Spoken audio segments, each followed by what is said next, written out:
Welcome to the Reality Revolution. I'm your host, Brian Scott. We have a special episode today.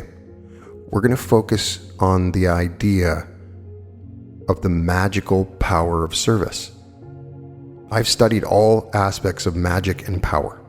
I've studied all the occult literature, all of the old secret schools and the mystery schools, and I've studied power and magic and so many different things. And I'm about to tell you something that has been such a huge revelation for me. And you may suspect the truth of it, but you're going to have to test it out and understand its power. In the Law of One Material and in many other podcasts, we've begun to discuss this unique aspect of third density old earth experience. This consciousness that we're in right now is designed about you making a single choice, making a single decision. It's all designed as this sort of simulation that is putting you in a variety of situations over thousands or millions of years until you make a single choice. And the nature of this choice is in what you give service to. Service, for many, is a loaded word. When you hear the word service, you think that means something that you have to do against your will, or something that you have to do that you don't really want to do for someone else. Whatever it is, you have thoughts in your mind. You might take that word service and make it sound like work. Doing service is some kind of work or job that you have to do. It is not that at all. When we talk about the whole universe being created by a single thought, the one original thought, and the way the densities move and how you graduate and go through different levels of consciousness, the whole system is designed around service. Service in many ways is attention, but the nature of your intentions and your attention, both of those being very similar. Once you become aware, like a little baby who opens his eyes, that you're creating your reality, that this world that you live in is more than just a feeling normal, regular world. It's actually a grand illusion or matrix that is designed to test you and to reveal to you. It's designed as a classroom that teaches you. We're being led along a journey that is both unique and powerful and different for everyone. Each journey is different. But the one thing that's common among all of them is service. And as I've studied power, I have found when you commit to the service of others, when you commit to service of mankind, when you commit to service of something outside of yourself, and you make the decision, you make the choice. When you do that thing, you are given incredible power. And the more you do it, the more power that you get. It's a magical power. You can use this magic for so many amazing things. You can change the world. You can change the universe when you have this power. And you're given more of it the more service that you perform. But the surprising thing is, along the way, it's less and less important that you have power. And then it becomes love. If you got a chance to check out the lecture by Neville Goddard, Moses, Elijah, and Jesus, he explains that the Bible is in the order that it's in, so that you see the order of the states in the Bible, because those characters are just states. And the first state is Moses, who's bringing you out of this illusion. The illusion is Egypt that you're in. You're trying to escape the illusion that you're in. And he brings you out. And then the next prophet is Elijah, who is the power. Right. But with no love. And then love is Jesus, right? And once you have the love, then you have the power. And love and service are very closely intertwined. When you perform a service for others, it's a unique, powerful sort of love that accumulates very much like a very valuable stock. It has compound interest in what it provides you. And I wanted to discuss this and its spiritual power and how important it is. The Bhagavad Gita, for instance, provides one with a code of conduct. Whenever we are in trouble, doubt, or despair, we can turn to the code. Mahatma Gandhi said it lays down the God-created man and at the same time imposed on him the duty of yajna, or sacrifice. But these words are derived from roots meaning that which purifies. The Lord says, by sacrifice shall you propagate your kind. Sacrifice here means service. The Gita says that he who serves only himself is a thief. Sacrifice, serve ye for the gods, and pleased they will give you the reward of your sacrifice. There is no higher law than the law of yajna, the law of service. Yajna means an act directed to the welfare of others, done without desiring any return for it, whether of a temporal or spiritual nature. Thus, this is the crux of this magical power. You cannot do it expecting anything in return. It's done naturally, so it is a mental aspect. It is a way of being. It's not just in the actions that you take. It goes beyond that to your sort of worldview, the way you see the world when you walk into the grocery store, when you see other people, when you interact with them. Is it all about you getting through the store and getting as quickly as possible, ignoring everybody? Or do you see other people and how you can be of service to them even in that environment? Do you imagine them being more beautiful? Imagine them being more wealthy. Imagine them being more happy in that service that you can provide. If somebody drops something, you pick it up, right? It's the way that you are all the time. So when we say the yajna means an act directed to the welfare of others, done without desiring any return for it, whether of a temporal or spiritual nature, act here must be taken in its widest sense and includes thought, word, and deed. Others embraces not only humanity, but all life. The Gita teaches and experiences testify that all action that cannot come under the category of yajna promotes bondage. The world cannot subsist for a single moment without yajna, and therefore the Gita, after having dealt with true wisdom and the means of attaining it, declares in so many words that yajna came with creation itself. This body therefore has been given to us only so that we may serve all creation with it. And that was Mahatma Gandhi. There's also Swami Chinamayanda, who talks about acting in the yajna spirit. The Upanishads glorify service as the highest pinnacle of right living. Dedicated and noble work alone can polish an individual to the state of true culture and right discipline. To those who know what service is, work is not considered as slavery or drudgery, but it reflects the joy of life. Man is not born to revel in idleness. Nature will whip the idle onto the road of activity and thereby evolve them steadily to a state of joy. That state is characterized by dynamic outer activity, yet inner peace. Vedanta has never permitted escapism, though many uninformed people contend it does. The earliest Upanishads emphasized that one who cannot live a noble life of renunciation and self-restraint must unavoidably live a life of intense activity, striving to fulfill one's desires through honest means, teaching oneself to live in a cheerful enthusiasm dedicated to the service of man and in the glorification of the Lord. The one who intensively plunges into life, eager and anxious to meet its challenges with truth and purity as standards.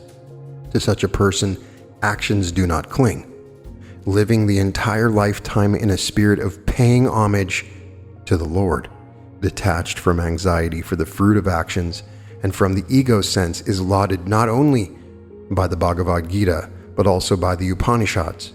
Such actions are necessary to prepare a student for the higher flights of meditation. To a seeker, dedicated work is a means for the inner purification of his mental impressions, vasana. Each of us born into a life ordered by our vasana, and the circumstances around us provide an opportunity to exhaust them. Therefore, whatever field we are working in today, that becomes the place to polish our inner equipment. All work is noble when we undertake it in the right spirit of selflessness and detachment. Of themselves, actions are neutral, neither good nor bad. It is the doer's motive that determines the quality of the action. Even the makers of secular laws recognize this. In the penal code, one is accused of manslaughter only when intention to murder is proven. If not, it only amounts to culpable homicide. Actions which spring from selfishness leave vasana behind, creating more and more agitations, but selfless actions lead to their exhaustion. We must therefore learn to act renouncing the ego and egocentric desires. This is more easily said than done, however, because they are powerful and deep-rooted urges. The baser urges can only be eliminated by working in a spirit of dedication to a higher and nobler ideal. To act with a spirit of surrender is to act in the spirit of yajna. Yajnas were the most popular community rituals known in Vedic times. On the banks of a flowing river, in a grand structure erected for the purpose, people assembled in a spirit of utter dedication. Everyone worked together without selfish motive. Each person tried to contribute toward the yajna. Their only purpose was the common welfare of all. As a single happy community, all invoked the blessing of the Lord. The ritual itself centered around a fire trough. Into the blazing fire, every one offered a mixture of 9 grains accompanied by the chanting of Vaidika mantras. The invocation of the Lord was a prayer for community happiness, the nation's glory, and the welfare of the world, and not for the fulfillment of any personal desires. These yajnasala were communal classrooms where people learned the spirit of working together without egocentric desires.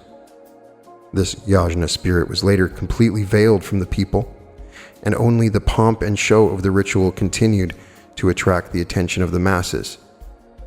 At such time, it must have been a revolutionary concept to have Lord Krishna expound karma yoga to them in the language of the already known ritual.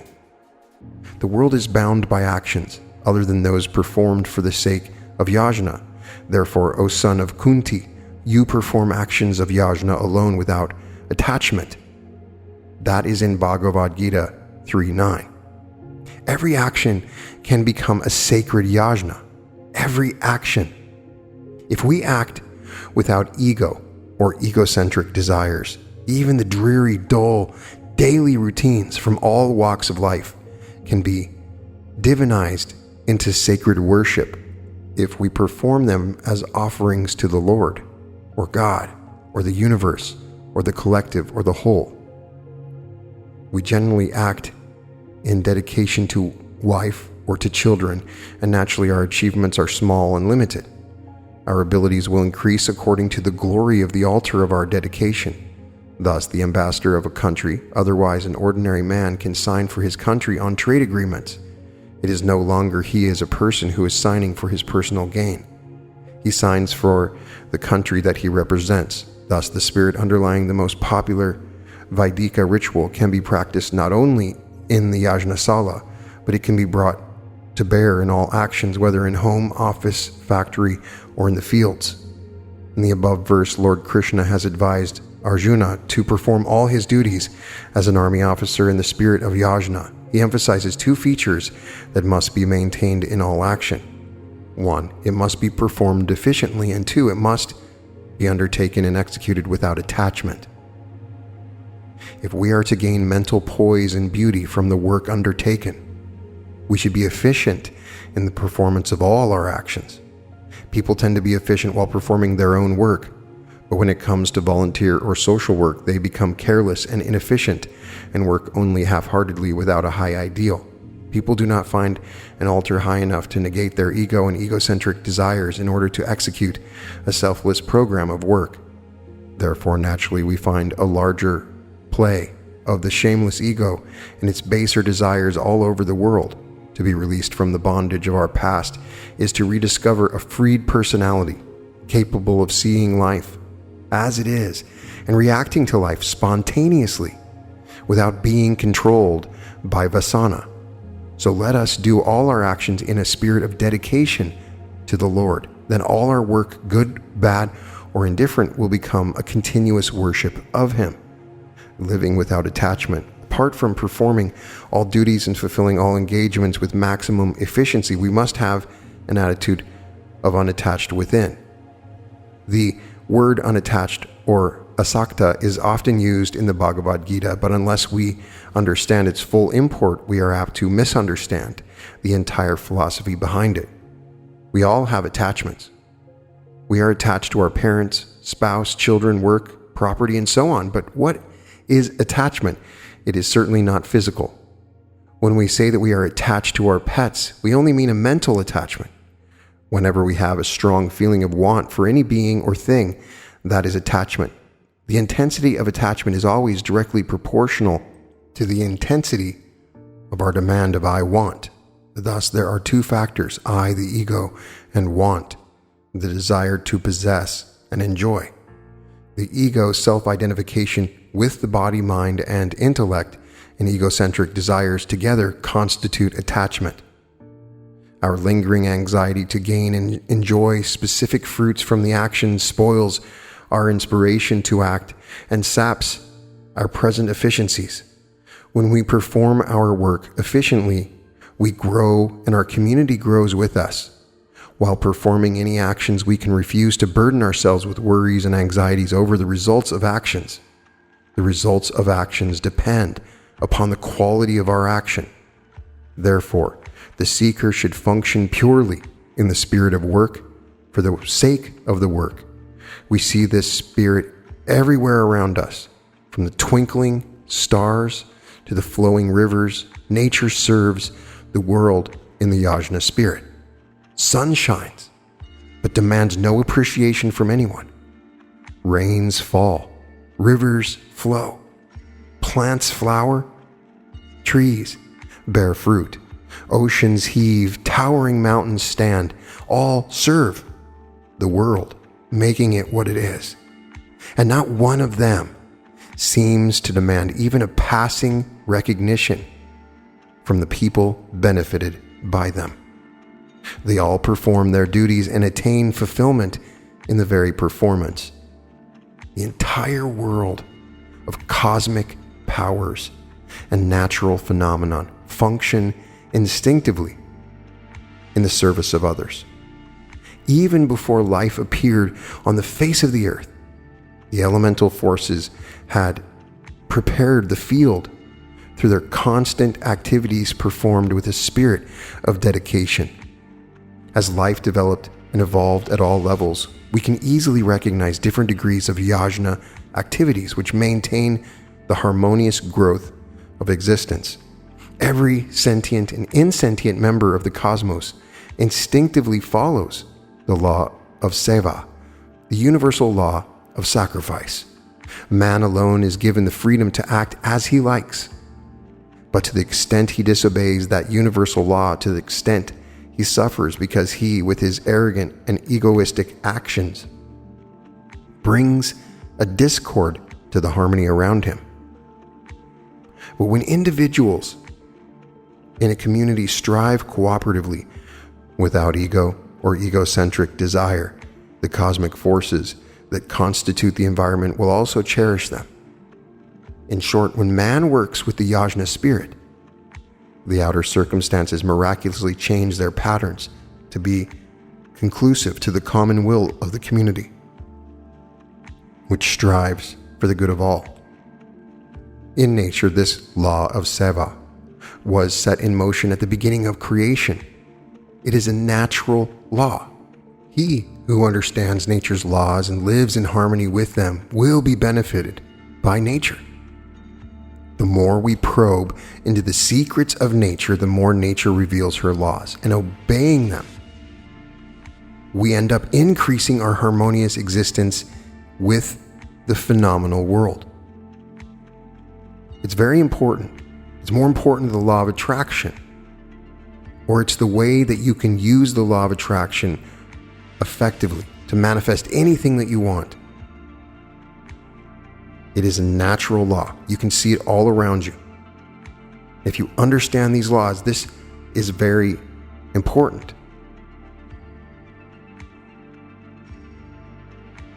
This concept of yajna stems from the recognition of the one supreme divinity that is at once the core of all and yet transcends the universe of names and forms.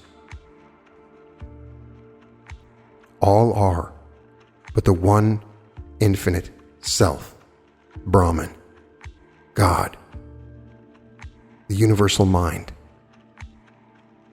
the one infinite creator. This perception of the play of the one self, both as matter and spirit, both as ourselves and the world around us, is the true vision of the Lord of the universe. He wants you to see that you are one with everyone, that you are the same self. When you begin to serve other selves as if you would serve your own self, acting as if they are you, it changes everything. It's very difficult to walk by somebody who is in need of service without giving it. And by dedicating ourselves to the service of the nation, the community, the home, and the individuals around us, we are dedicating ourselves to the one infinite self.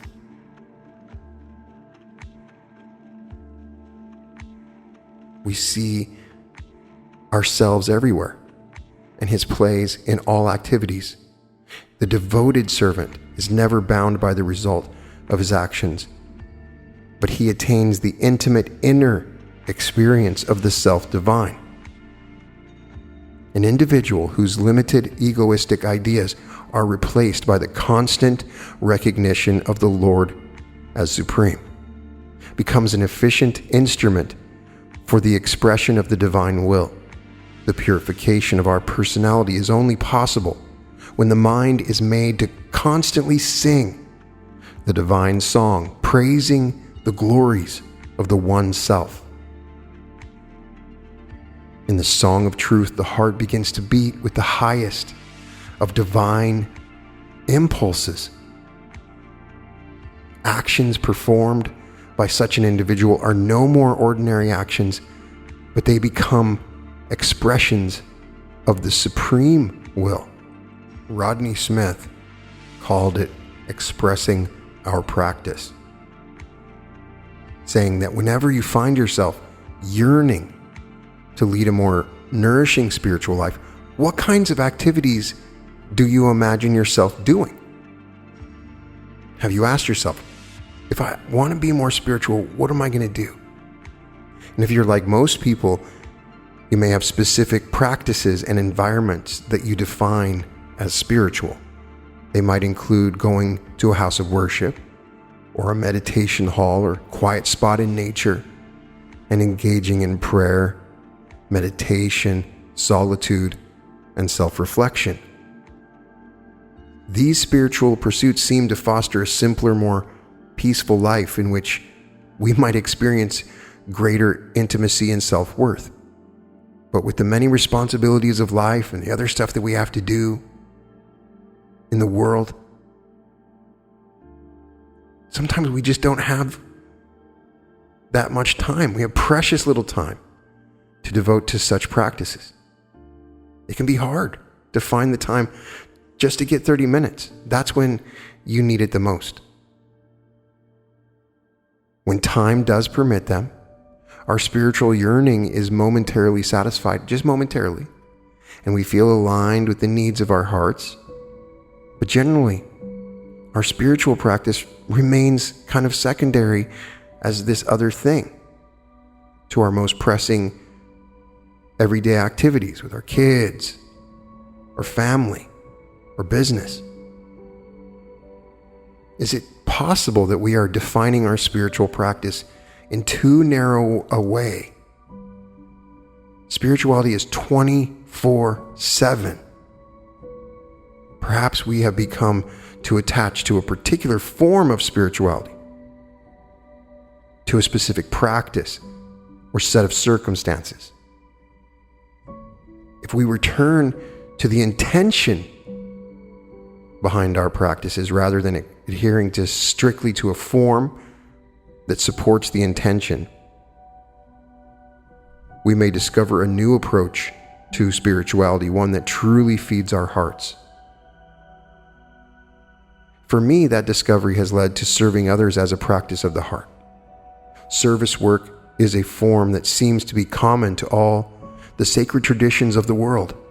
It cuts through all artificial divisions between spirituality and life. Through it, we find that service can actually be an expression of prayer, an ongoing engaged meditation. Elizabeth Kubler-Ross once said that she had never meditated and never wanted to. She found it too dry. But when working with the dying, being intimately present with that person, listening fully and learning constantly, she was as focused as any meditator sitting on the floor and attending to the breath. She was in fact meditating, but her meditation arose naturally from her concern for the dying, not through formal sitting practice.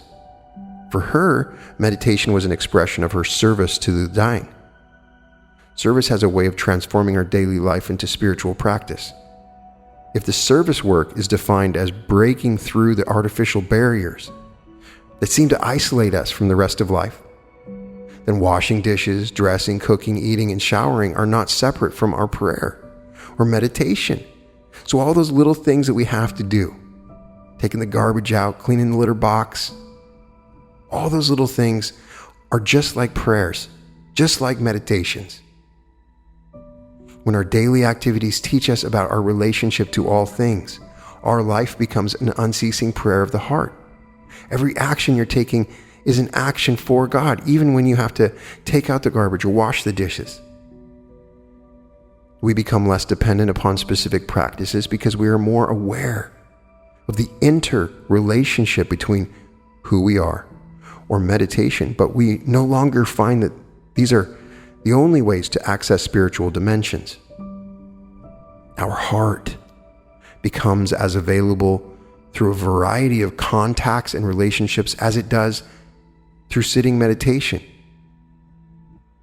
We start being fed from life itself. My own discovery occurred after spending several years on retreat, Rodney Strong says. According a few years in Asia as a forest monk, when I began feeling that my practice was becoming dry, I was not sure why. My life was very serene and simple, but it did not feel complete. I felt in some undefined way that I needed to connect with the people and work with my heart. I'd always thought that monastic life would fulfill my spiritual needs, and it did for a while, but I soon began to realize that the longing in my heart was not about to obey my spiritual design. So I decided to leave the monkhood and return to the West. Coming out of the forest was difficult because there's nothing to fall back on for security. My old spiritual practices were no longer as vital or as relevant as they once were.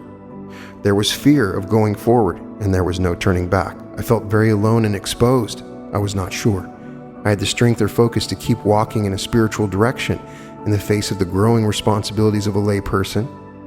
I needed a focus that could be applied universally, not just within a spiritual environment, one that included others and was not dependent upon my aloneness.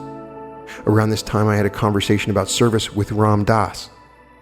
I had always admired his understanding of engaged spirituality and looked forward to his advice. I told him I felt as if all my props had been removed and I was left with imperative service everyone, as Ram Dass's guru often advised his students. The problem was that I had no idea how to do it. Serve everyone. There are too many people and I did not feel up to the task. Ram Dass told me very compassionately that he did not know how to do it either. Somehow that helped. Okay, I thought, I'm on my own with no role models, no mentors for the leap I am about to take.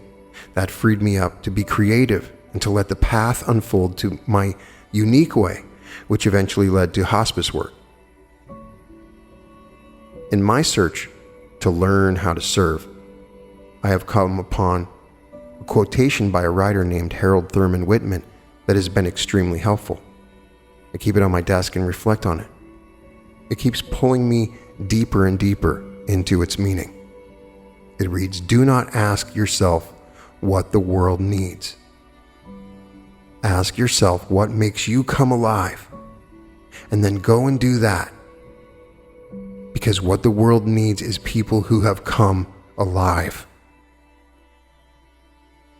Let us explore this quotation and see if we can understand service in light of waking up and becoming alive.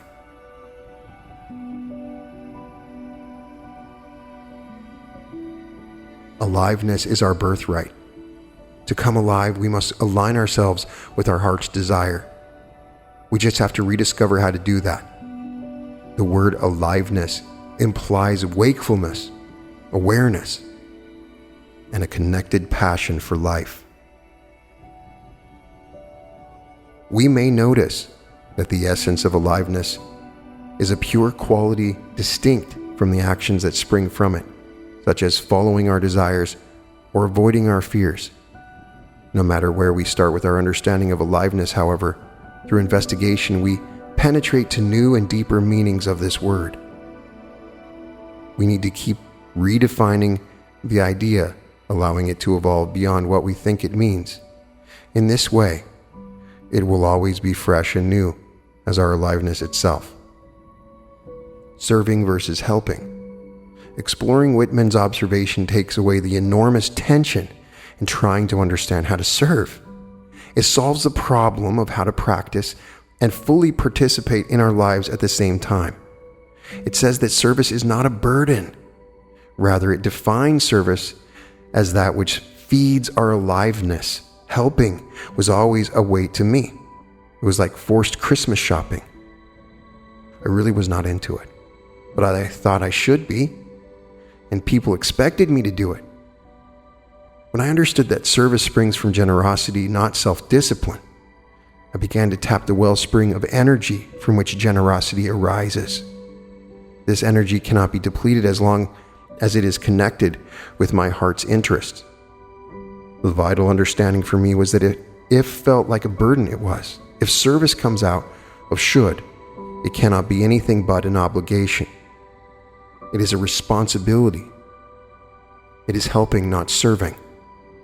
Often the shift from helping to serving is only an attitude deep. I have a friend who worked as a waitress to put herself through college. She disliked the work and complained about it often. One day, I asked her what she wanted to do after she received her degree. She said she wants to serve people. We both laughed because it instantly became obvious that in essence, waiting tables is service work. We talked about what we needed to change in order for her to truly serve her customers. For the next 2 weeks, she attempted to bring a service attitude to her work by making eye contact with her patrons and working from the relationship. She served food rather than filling orders. She said it totally changed the way she perceived her job. The difference between serving and helping is the difference between being alive and being depleted. Helping is based on sacrifice, not strength. It is giving something to someone for a particular reason. Its intention is self-enhancement at the expense of someone whom we regard as underprivileged. The helper is rewarded by knowing that he or she is better off than the person being helped. When we help someone, subliminally we pass on a message of inequality. In doing so, we diminish that person as a human being. We hold those we help in a fixed perspective and often refuse to allow them to grow. This is because if they grew out of their role, we would lose their contract we need to help. We become as dependent upon them as they are on us. Our minds can force another into an unequal relationship, but not our hearts. Genuine warmth cannot exist unless there is equality. Love sets no limits and harbors no judgment. When we serve, we are meeting and connecting through a reciprocal affection, not through comparison and evaluation. We are being served as much as they are. Within this profound connection, there is mutual appreciation. Our hearts naturally open in service work. How could it be otherwise? Service comes from the perception that we are not isolated beings. I get questions sometimes, how can I open my heart chakra? And I say, try to be of service. It will naturally open when you start to be of service. Every single moment, you're being of service. Every breath, every blink of the eye, you're being of service. But who are you being service to? Who serves whom and why? Swami Tigananda tried to answer this question with this story. There were two brothers, one was married and the other was a bachelor. They owned a farm and shared its produce 50-50. The soil was fertile and they reaped a rich harvest every year. All went well for a few years. Then something extraordinary happened. The married brother began to wake up with a start from his sleep at night and think, it's not fair. My brother is not married. He needs to save much more for the future than me, a married man with a wife and 5 kids. I have all the security in the world, but what security has my poor brother? Who will look after him in his old age? My kids will care for me when I am old. My brother's need is greater than mine. With that, the married man would leave his bed, steal over to his brother's granary, and pour there a sack of his own share of grain. Now the bachelor brother too began to get these nightly attacks. He would wake up from his sleep and think, it's too bad that I should accept an equal share of the farm's produce as my brother who has a family to maintain. I am single and my needs are minimal. He has to support his wife and children. He deserves a larger share. So his brother would get up, take a sack of grain from his stock and empty it stealthily into his brother's granary. Once it happened that they got out of bed at the same time and ran into each other, each carrying a grain-filled sack on his back. Years later, when the townsfolk wanted to build a temple, the story of the two brothers who had passed away had leaked out by then. They chose the spot where the two brothers had met that night. This is the holiest place of all places in this town, the elders said, and a temple was constructed there. This story can serve as a good starting point for our discussion. Yes, service is indeed a holy act, and the place where service is done is a holy place. Above all, only a holy person can give true service. Why true service? Is there any such thing as false service? There is, but of course it is not called by that name. That complicates matters, so we must begin by identifying the distinctions between the two varieties of service. One variety of service we are all familiar with. It is something good done for others, prompted by the feelings of duty, pity, or guilt, or by the conscious or unconscious desire for name and fame, or for happiness here and in the afterworld, or just as a kind of social ritual. Service is a misnomer, really, for such an act. Good work is perhaps a better name. Good because it does help the person served to some extent and may bring a momentary feeling of satisfaction to the person who serves. But that's all it does, and no more. It brings lasting fulfillment to neither of the two, nor does it bring the joy of freedom. It is possible to do such good work and yet remain selfish, arrogant, frustrated, ambitious in a negative sense, and immoral. Spiritually speaking, this variety of so-called service perpetuates ignorance and in the long run helps neither the individual nor society. It is clear there is nothing particularly holy about this work. If we must call it service, then we had better qualify the term with the adjective false. But there is the other variety of service that elevates the individuals and benefits society. This service is not the result of pity, duty, guilt, or desires. It is the result of the perception of oneness, of identity, with the person served.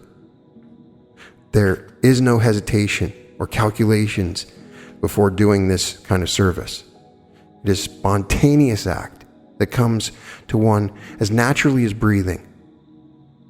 It is free even from the idea, I am serving so-and-so, or I am doing this service. It's a free offering with no strings attached.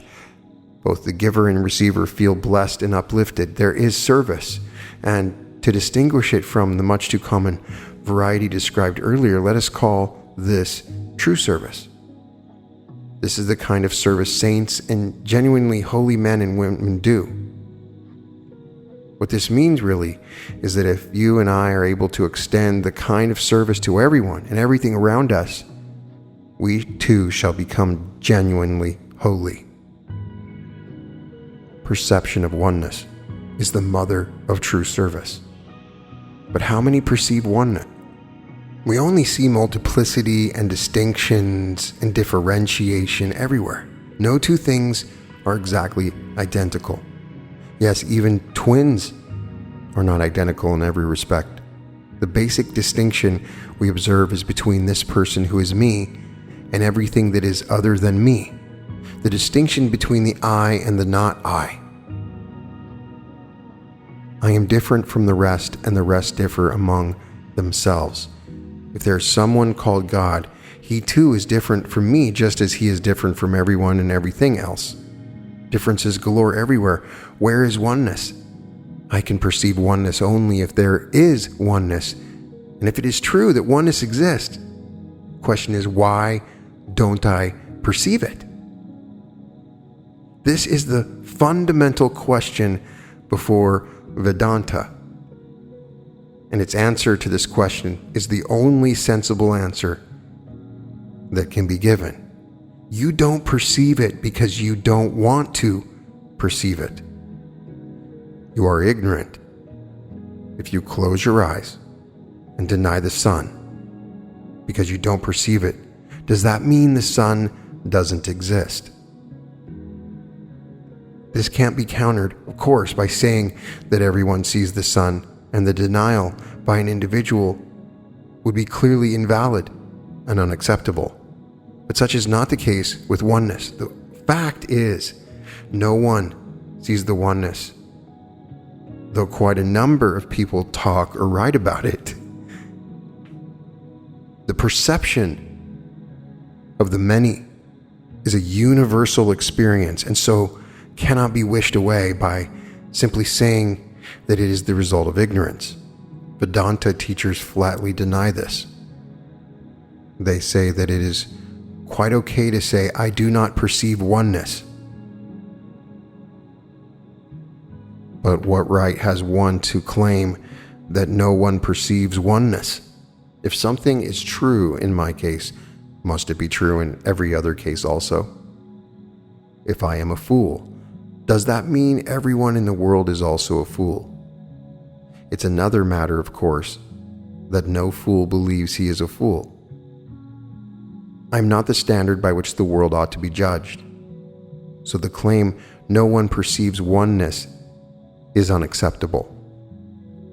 Vedanta teachers flatly deny this. They say that it is quite okay to say, I do not perceive oneness. But what right has one to claim that no one perceives oneness? If something is true, in my case, must it be true in every other case also? If I am a fool, does that mean everyone in the world is also a fool? I am not the standard by which the world ought to be judged. So the claim no one perceives oneness is unacceptable. Vedanta teachers concede, however, that the number of people who perceive oneness is extremely small, almost microscopic, as compared to the billions who perceive the many. We may ask why these handfuls of people who see oneness are right, and the legions who see the many are wrong. For all we know, those who keep seeing oneness may just be cranks. Even if it is granted, they are not pretending. To this, Vedanta replies by saying that apart from the fact that the truth of oneness is validated by our ancient scriptures and is today also being admitted by modern science, the experience of oneness is known to have brought those people total, irrevocable fulfillment, joy, freedom, and perfection. This could never have been the result of a false experience. The experience of the many, on the other hand, is never known to have brought complete fulfillment, bliss, freedom, and perfection to anyone. Just look at those people that say that they've seen the oneness, and it has brought that to them. On the contrary, as we know from our own life, it perpetuates the sense of incompleteness, bondage, imperfection, and the alternating experience of fleeting happiness and sorrow. These are the very things every one of us is struggling, consciously or unconsciously, to overcome.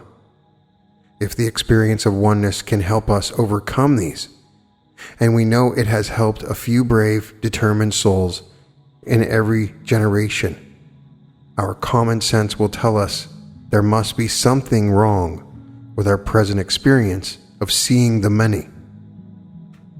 That something wrong, says Vedanta, is ignorance.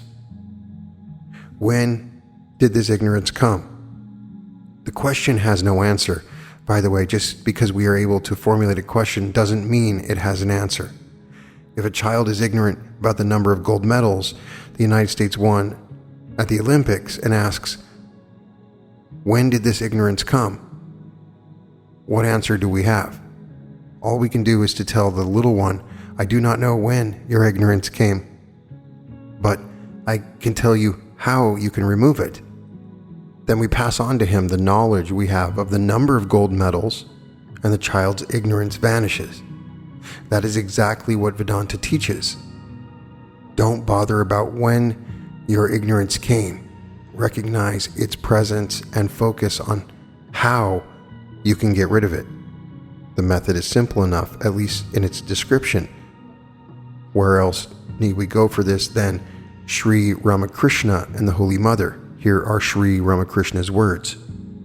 If one thing is placed upon another, you must remove the one to get the other. Can you get the second thing without removing the first? And here are Holy Mother's thoughts. You have rolled different threads on a reel, red, black, and white. While unrolling, you will see them all exactly in the same way. Plain common sense. The knowledge of our true self is covered by ignorance. To get knowledge, ignorance has to be removed first. This is what Sri Ramakrishna's words seem to signify. Holy Mother's words deal with the steps that separate knowledge from ignorance. And she says that you have to go back the same way you came. From the experience of oneness, we have somehow come today to the experience of the many. If we only know the steps that have brought us down from the heights of oneness to the depths of multiplicity, we can then go upward by tracing the same steps in reverse gear. Vedanta says that in the beginning there was only being, the self, one without a second. The self was all that existed. It was complete, purna, eternal, nitya, infinite, ananta, indivisible, akhanda, pure, Suddha, conscious, Buddha, and free, mukta. Then something mysterious seems to have happened. Mysterious because it was quite irrational. A kind of division suddenly took place in what was really indivisible. The self, the one and only reality, somehow became fragmented into three apparently different entities. God, also called Paramatman, the Supreme Self, the world, sometimes called Anatman, the non-self, and I, called Jivatman, the individual self. When cracks appear, they have a tendency to spread, so a further fragmentation of these entities was inevitable. The world got divided and subdivided into countless number of objects and creatures of all sizes, shapes, colors, and characteristics. Identifying accurately any form of life can be quite a daunting task. Biologists have to consider at least the following 20 subdivisions to classify any creature accurately: kingdom, subkingdom, phylum, subphylum, superclass, subclass, infraclass, cohort, suborder, order, suborder, superfamily, subfamily, tribe, genus, subgenus, species, and subspecies. Quite a formidable list this is. And let us remember, this deals with only living creatures. Physics, chemistry, astronomy, geology, oceanology, and 100 other sciences deal with the world of inanimate objects. The extent and variety of divisions in the universe are too mind-boggling. Subdivisions took place in the individual self too. To begin with, there was the obvious division into body and mind, and the not-so-obvious estrangement of the two from the inner self. The mind was subdivided into the conscious, or the ego, and the subconscious, or the id. These divisions were peculiar. They divided the personality without taking apart the individual fragments. It was something like a marriage on the rocks, but the unfortunate couple continuing to live under the same roof naturally. This gave rise to stress and strain. The body and mind were separated, but they continued to influence each other. The unconscious and conscious parts of the mind were divided, but they continued to pull and drag the individual, often in mutually opposing directions. The net result of all these multiple fragmentations was that the self became limited and localized. It became identified with the body and a mind, and alienated from everything else. Its identification with the body and mind, too, was not stable. Sometimes it identified itself with the body, sometimes with the mind, sometimes with both, and sometimes with neither, as in deep sleep.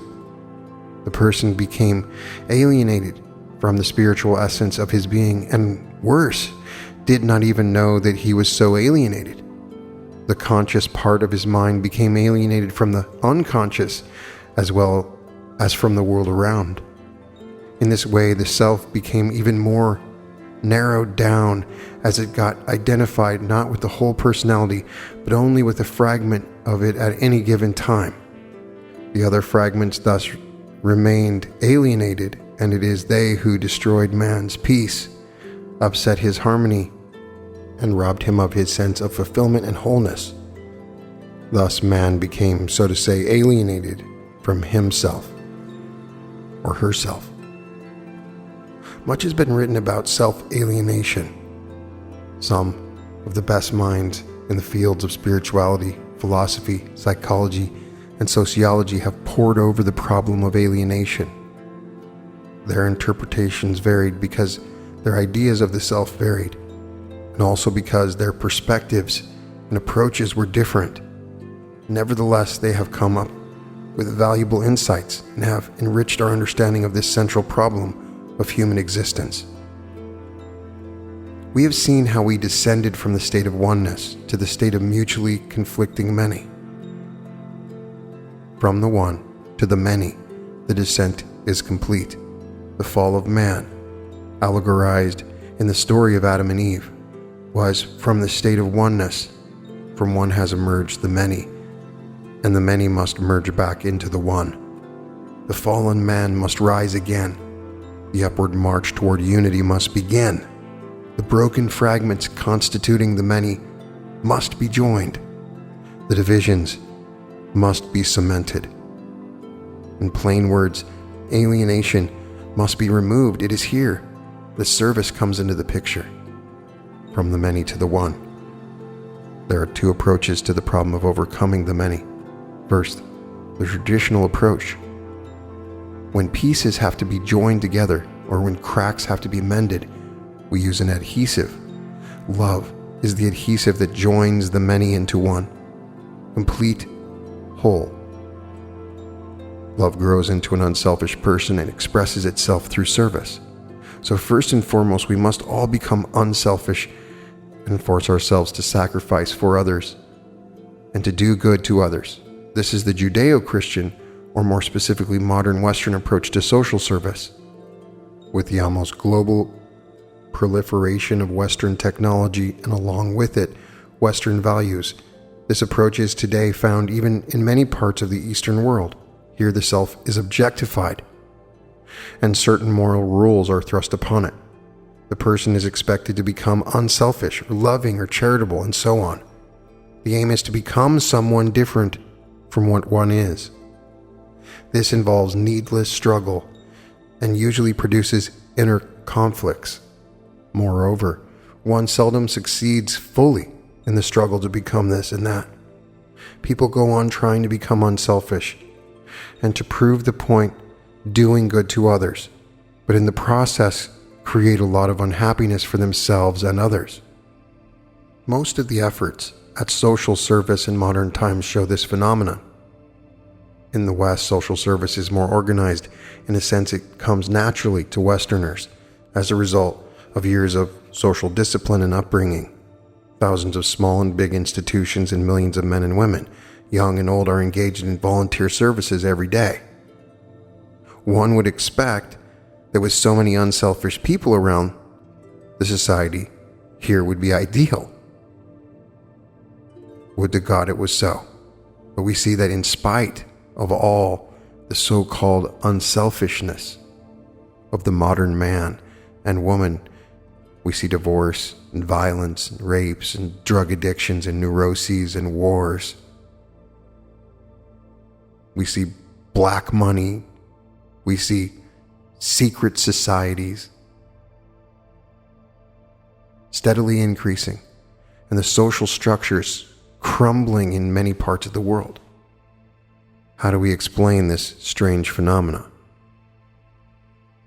Why should such a thing happen? Vedanta provides the answer. When self-alienated people do social service, they only increase their self-alienation and consequently their selfishness. Those portions of man's personality from which he is alienated act like enemies, and he develops a kind of hatred for them. But they are all parts of his own self, and his hatred is really a subtle kind of self-hatred. This produces inner insecurity and the fear of facing oneself. Have you ever noticed that? When you find somebody that really hates a particular group or anything, they're just somebody that really has a lot of hate. It's usually because they hate themselves. Self-hatred can manifest in two ways. A person may project his self-hatred outward upon other people and thus attempt to cover up his inner hatred, fear, and distrust by accumulating everything for himself and refusing to share it with others. Such a person we call selfish. In some cases, self-hatred gets projected inward, and the person tries to escape from himself or avoid himself by busying himself with the affairs of others. He decides to become unselfish by trying to solve others' problems. The underlying, undeclared, and often unacknowledged reason being his fear of being left alone to confront his own problems. We may laud and cheer this frightfully unselfish person without realizing that he is spending all his time and energy for others, not out of a sense of duty, compassion, sympathy, or love for them, or an awareness of the oneness with them.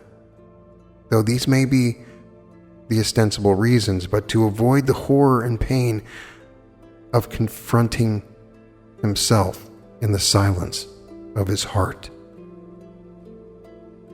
This is a reason why I used to drink, because I couldn't confront the self in that sober place, in the silence. So I would drink to escape it, to escape the guilt, to escape the memories of my past. Now, I'd love to talk about this more if you really want to talk about it. We can talk about love and truth in service. We can talk about love and how it works, in particular in reference to service. We can talk more about the Vedantas. We can talk about joyful service. Sri Dayamata has an amazing writing on that. Or Service as a Gift of Love by Jonathan Roof is one I recommend. There's so many good writings out there on service. A lot of amazing spiritual gurus have really discussed service and all of the different aspects of selfless service, selfish service. Developing the Spirit of Service is a great writing by Swami Jayatirayananda. I also recommend Leslie Kean, her discussion of the revolution of the spirit and fearlessness when being of service.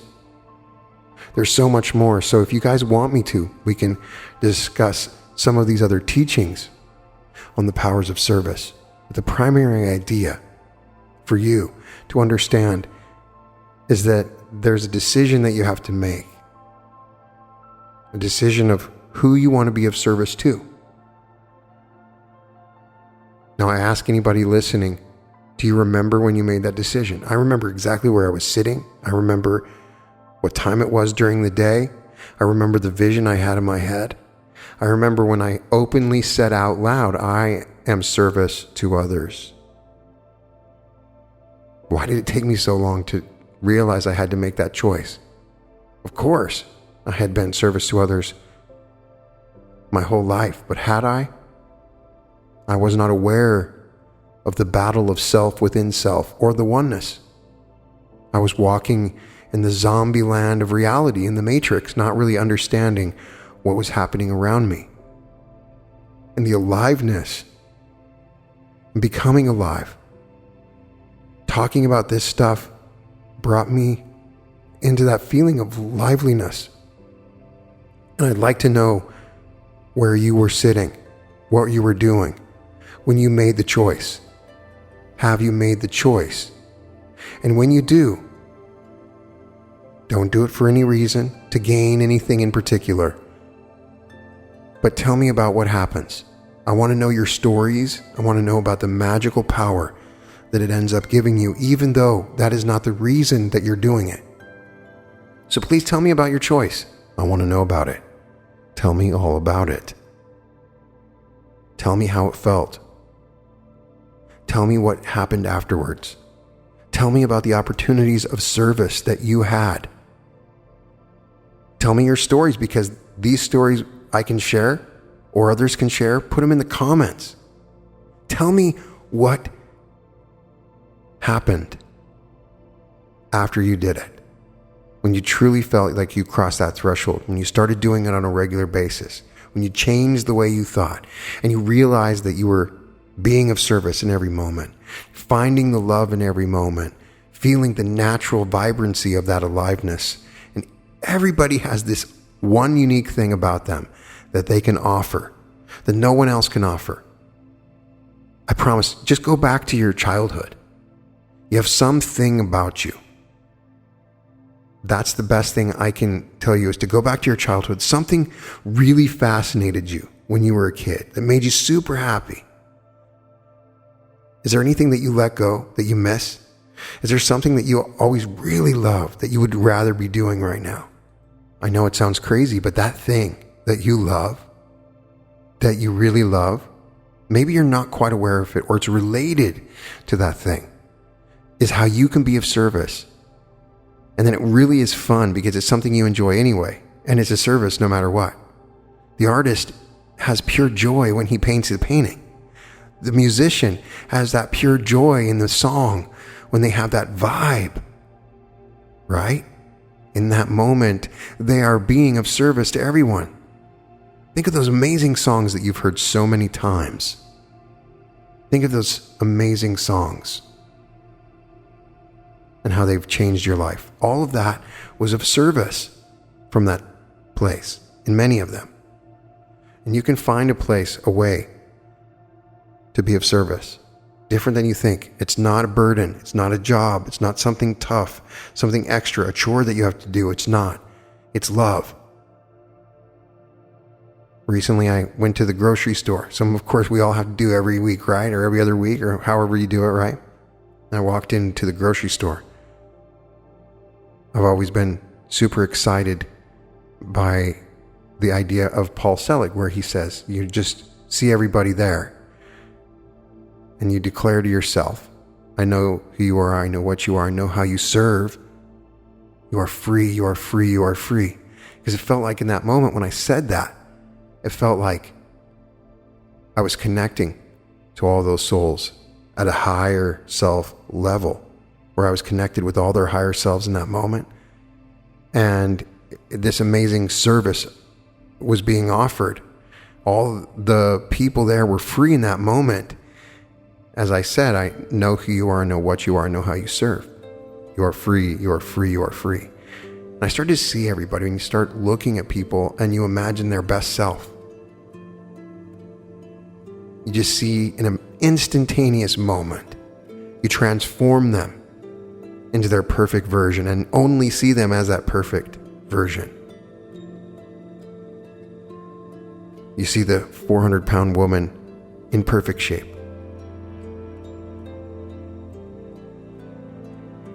You see the woman with her cane walking sturdily, healthy, vibrant. You see that man with confidence and smiling. You start to do it and you imagine them. You can adjust them in your mind while you're walking around. You see them. It takes just a glimpse. It could be while you're driving. It could be somebody that you see while you're stopped at a stoplight. And you start transforming them, imagining for them. Can you imagine the kind of service that you're doing for them? When you began your incarnation, you were given something so amazing, the power of Aladdin's lamp, the ability to make any wish and have it answered every second with every breath. Every breath is a wish.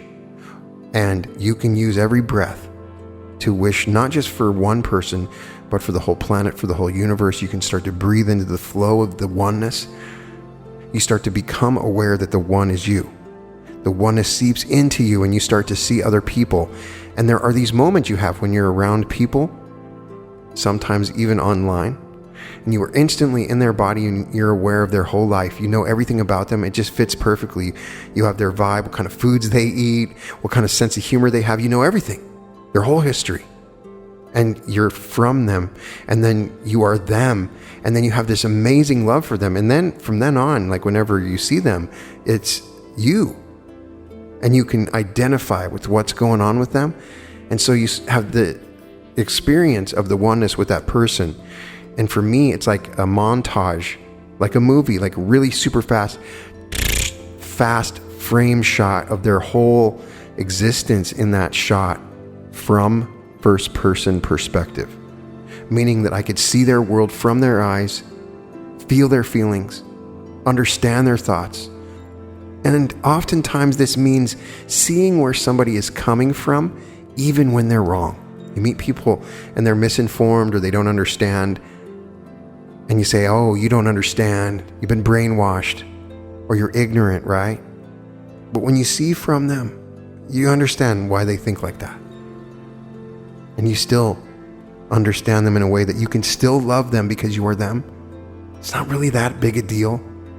You understand them on a regular basis, what's really deep down going on, and how they hate themselves. The hatred for themselves oftentimes is what you'll see. And so then, when you express the love for yourself, you're also expressing the love for them, that person in that blink of an eye that you imagined their whole life, and you put yourself in their shoes and imagine that you were that person. And then you realize that you are, because you are one with everyone. That simple flash, that moment where you consider them in that way, as the self, as yourself, as you being one with them. Then you are going to be of service to them, because that's you. It's not really service. When you eat some food, are you being of service to your body? Yeah, you are. But if somebody else needs some food, that's yourself. So you start doing this to everybody, and you realize you completely change the way you act, the way you think, the way you work, and the way you love. And I want that for you. This is the love power. This is the secret to the love power, is the application of it. And here's an opportunity to use the magic of love. And all you got to do is make a choice. You can find all episodes of The Reality Revolution at therealityrevolution.com. And welcome to the Reality Revolution.